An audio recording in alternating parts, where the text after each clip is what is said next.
হযরত ওমর রাদিয়াল্লাহু তাআলা আনহু রাতের আঁধারে ঘুরে বেড়াতেছেন।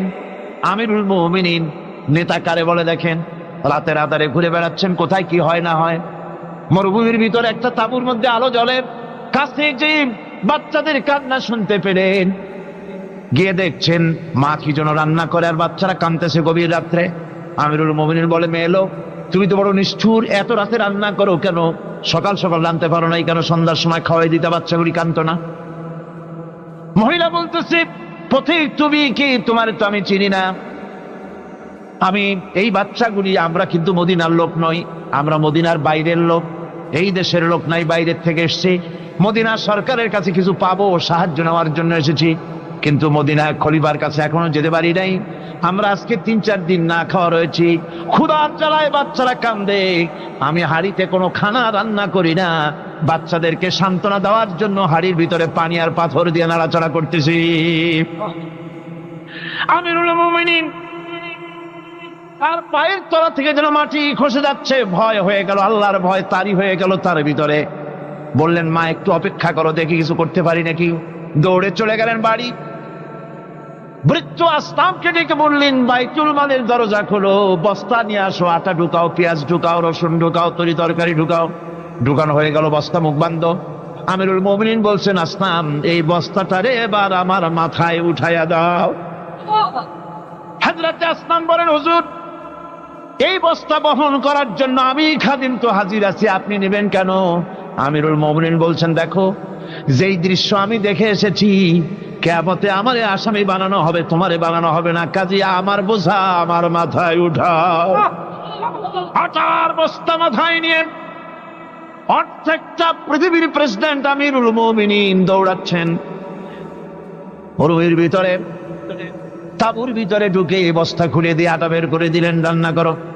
তরকারি নিজে কুটে সাহায্য করলেন, রান্না বান্না হয়ে গেল।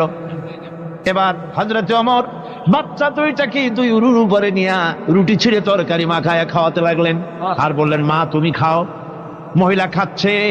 হঠাৎ করে মহিলার চোখ পড়েছে এই পথিকের দিকে, এই আগন্তুকের দিকে। তাকায় দেখে লোকটির চোখের পানি দাঁড়িয়ে ভিজে ভিজে পড়ছে। মহিলা বলতেছে, ও পথিক, তুমি কে? তোমার তো আমি চিনি না, তবে আমার মন বলে, তোমার ব্যবহার দেখে আমার মন বলে এই মদিনার সরকার আমিরুল মুমিনিন খলিফাতুল মুসলিমিন ওমর না হইয়া তোমার মতো মানুষ হলে বোধহয় ভালো হতো। হযরত ওমর নিজের পরিচয় দিয়ে নিজের বাহবা নিতে চাইলেন না। তিনি বললেন, মা তুমি আগামীকাল খলিফার দরবারে যাবে, সেখানে আমাকে তুমি দেখতে পাবে। পরের দিন মহিলা কষ্ট করে যখন দরবারে চলে গেছেন, যে দেখেন কি সর্বনাশ, রাত্রিবেলায় যিনি বোঝা বহন করে নিয়েছিলেন তিনিই তো খলিফা। মহিলা কাছে গিয়ে করজোড়ে দাঁড়ায় বলেন, আমিরুল মুমিনিন, রাতে আপনি আমার জন্য কষ্ট করেছেন, আমি বিনীতভাবে আপনার কাছে মাপ চাই, আমারে মাফ করে দেন। হযরত ওমর বলেন, মাপ? উল্টা আমার কাছে মাপ চাইও না, তুমি বলার আগে আমি খোঁজ নিয়ে যে তোমার খাবার পৌঁছাইতে পারি নাই, এই জন্য কিয়ামতের দিন আল্লাহর দরবারে ওমর রে আসামির কাতারে দাঁড় করাইও না। এই নেতা তৈরি করেছিলেন বিশ্বনবী জনাবে মুহাম্মদ রাসূলুল্লাহ সাল্লাল্লাহু আলাইহি ওয়াসাল্লাম। সম্রাট আকবর, নাম শোনেন নাই? কোথাকার প্রেসিডেন্ট? ভারতবর্ষে। কত বড় নাম করা ব্যক্তি, দ্বীন ইলাহি চালু করল, তার নামে আল্লাহু আকবার চালু করলো। আল্লাহু আকবার বলতে যেন তারে বোঝানো হয়, জিল্লে ইলাহি বলে ঘোষণা করা লাগলো তাকে। তার সামনে মাথা নত করার ব্যবস্থা করে দিল, কুর্নিশের ব্যবস্থা করে দিল। হযরত মুজাদ্দিদ আল বিসানি রাহমাতুল্লাহ আলাইহি এর বিরোধিতা করলেন।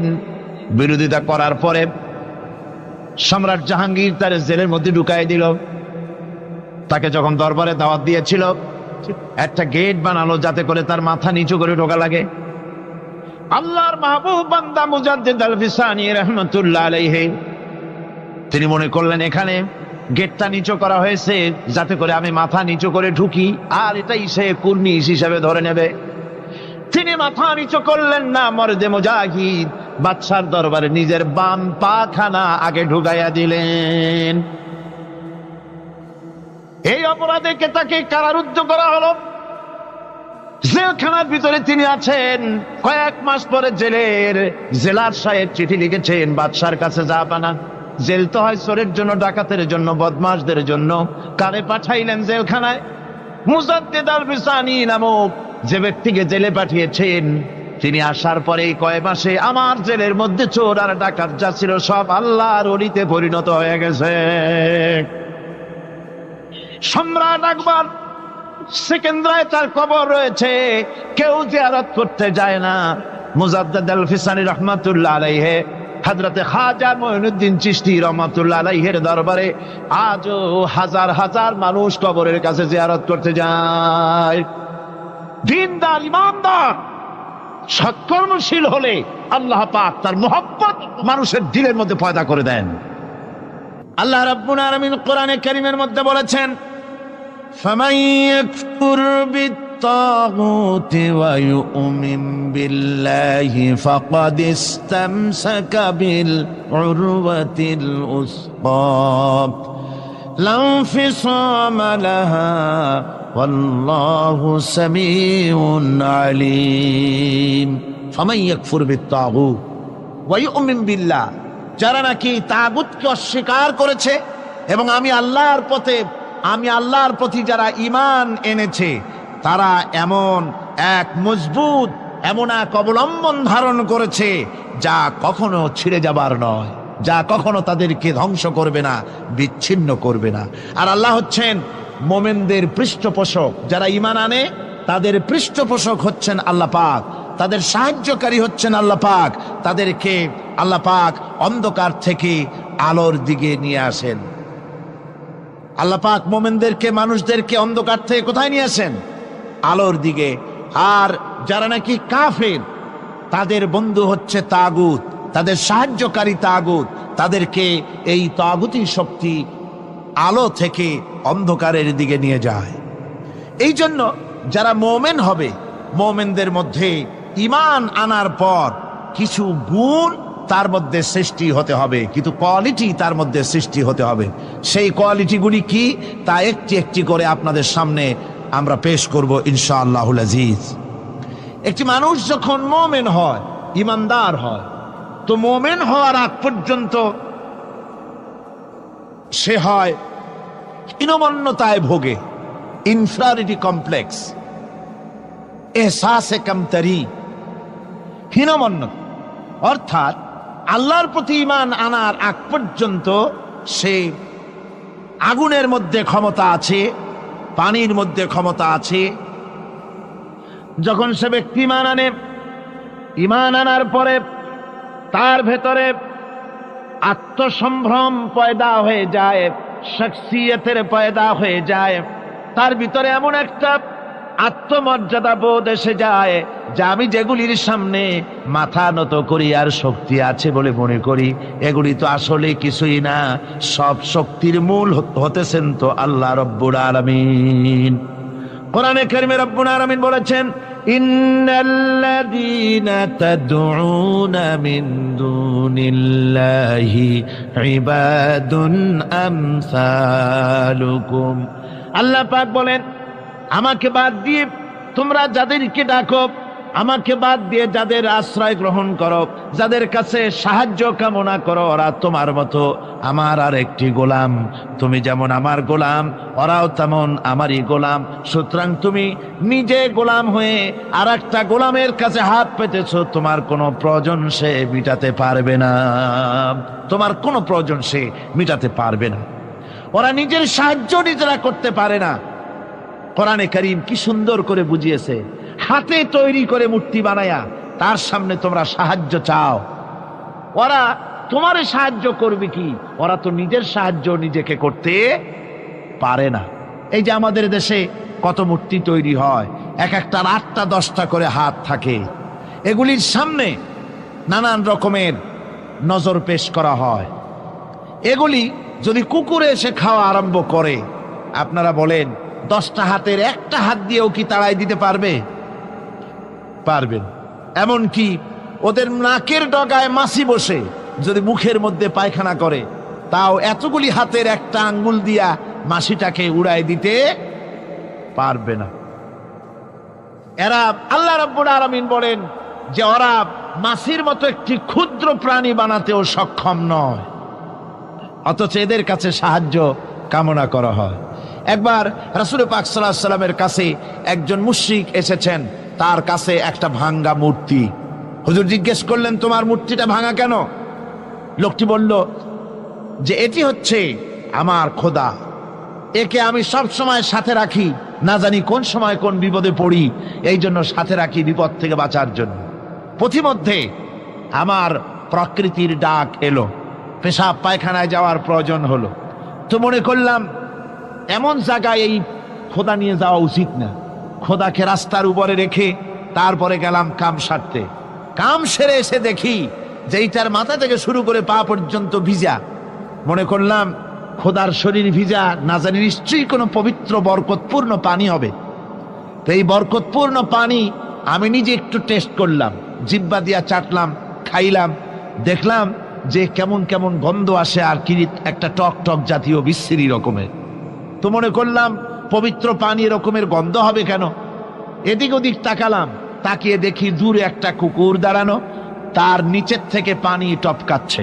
তখন ভাবলাম যে আসলে কোন বরকতের পানি এটা। আমি তখন রাগ করে এইটা ঠ্যাং ধরে আছাড় মারলাম যে তুই কি খোদা না তুই একটা হুদা, তুই তো নিজেরই ঠেকাতে পারিস না বিপদ থেকে, তো আমারে ঠেকাবি কি করে? হাদিস শরীফ এসছে, রাসূল পাক সাল্লাল্লাহু আলাইহি সাল্লাম তখন হেসে দিয়েছিলেন। সে হাসিতে হুজুরের দন্ত মোবারক বিকশিত হয়েছিল, শরীর মোবারক কেঁপে উঠেছিল। হুজুর জিজ্ঞেস করলেন, আমার কাছে কি মতলবে এসেছো? লোকটি বলছে, হুজুর আমার কাছে আজকে এইসব জিনিসের ব্যর্থতা অসারতা ধরা পড়েছে, আমি তৌহিদের আশ্রয় নিয়েছি। এই কথাটি শিরক, কোন মুসলমানের কথা বিশ্বাস করা উচিত নয়। কথা বুঝতে পেরেছেন? কোন মুসলমানের বিশ্বাস করা উচিত নয়। আল্লাহ পাক পরিষ্কার বলেছেন, আন্নাল কুওয়াতা লিল্লাহি জামিআ, সমস্ত ক্ষমতার উৎস কেবলমাত্র আল্লাহ সুবহানাহু ওয়া তাআলা। কিন্তু বেকুবরা বোঝে না, জনগণকে খুশি করার জন্য, তাদের ভোট যেন বারবার পাওয়া যায়, এই জন্য বলে সমস্ত ক্ষমতার উৎস জনগণ। বেকুবেরা পাগলেরা বুঝে না, সেই জন্যই তারা এই কথাগুলি বলে। কয়েকটি কথা আমাদের দেশে চালু আছে যে কথাগুলি শুনলে খুবই খারাপ লাগে। একটা হচ্ছে সকল ক্ষমতার উৎস জনগণ, এটি মারাত্মক শিরকপূর্ণ কথা। আরেকটি কথা, যখন রেডিও টিভিতে বলা হয় যে কুতুবদিয়া, হাতিয়া সন্দ্বীপ, কক্সবাজার উপকূলীয় এলাকায় থেকে 280 মাইল স্পিডে বাতাস প্রবাহিত হবে, 30 ফিট উঁচু হয়ে জলোচ্ছ্বাস হবে, গ্রেট ডেঞ্জার সিগন্যাল নাম্বার 10 দেখাবার জন্য বলা হলো। সাথে সাথে তারপরেই রেডিও টিভি থেকে, সরকারি যন্ত্র থেকে সরকারের লোকেরা বলতে থাকেন, এই বিরাট তুফান, জলোচ্ছ্বাস এবং ঘূর্ণিঝড়ের মোকাবেলা করার জন্য সেনাবাহিনী প্রস্তুত করে রাখা হয়েছে। কি বেকুবি! 30 ফুট জলোচ্ছ্বাস হবে, সেনাবাহিনী করবে কি? বন্দুক নিয়ে দাঁড়ায় থাকবে? মোকাবেলা করবা? প্রচন্ড বাতাসের মোকাবেলা করবা তুমি সলিমুদ্দিন? হ্যাঁ, বরং বলা যেতে পারে ঘূর্ণিঝড় এবং জলোচ্ছ্বাসের পরে যে দুর্যোগ সৃষ্টি হবে তড়িৎ গতিতে, আমরা সেই দুর্যোগকে, মানুষকে ঠেকাবার জন্য আমরা প্রাণ চেষ্টা চালাবো, আমাদের সব মেশিনারি সেজন্য প্রস্তুত আছে, এটা বলা যেতে পারে। কিন্তু ঝড়ের মোকাবেলা করব, মারাত্মক কথা, মারাত্মক কথা। আবার আরেকটি কথা খুবই মারাত্মক, এগুলো পত্র পত্রিকায় দেখি, অমুক দলের অমুক নেতা হসপিটালে মৃত্যুর সঙ্গে পাঞ্জা লড়তেছে। আজীব তামাশা! মৃত্যু কি তোমার মাইকেল টাইসন? মৃত্যু কি তোমার মোহাম্মদ আলী ক্লে যে পাঞ্জা লড়বা? মৃত্যুর সাথে পাঞ্জা লড়তে পারে এমন ক্ষমতা পৃথিবীর কারো আছে? সুতরাং এগুলো জাহালাতের কথা, মূর্খতার কথা। মৃত্যু যন্ত্রণায় ভুগছে এটা বলা যায়, মৃত্যু যন্ত্রণায় কষ্ট পাচ্ছে বলা যায়, মৃত্যুর সাথে পাঞ্জা লড়ছে, সলিমুদ্দিন সাহস তো কম না। আমার ভাইয়েরা, সুতরাং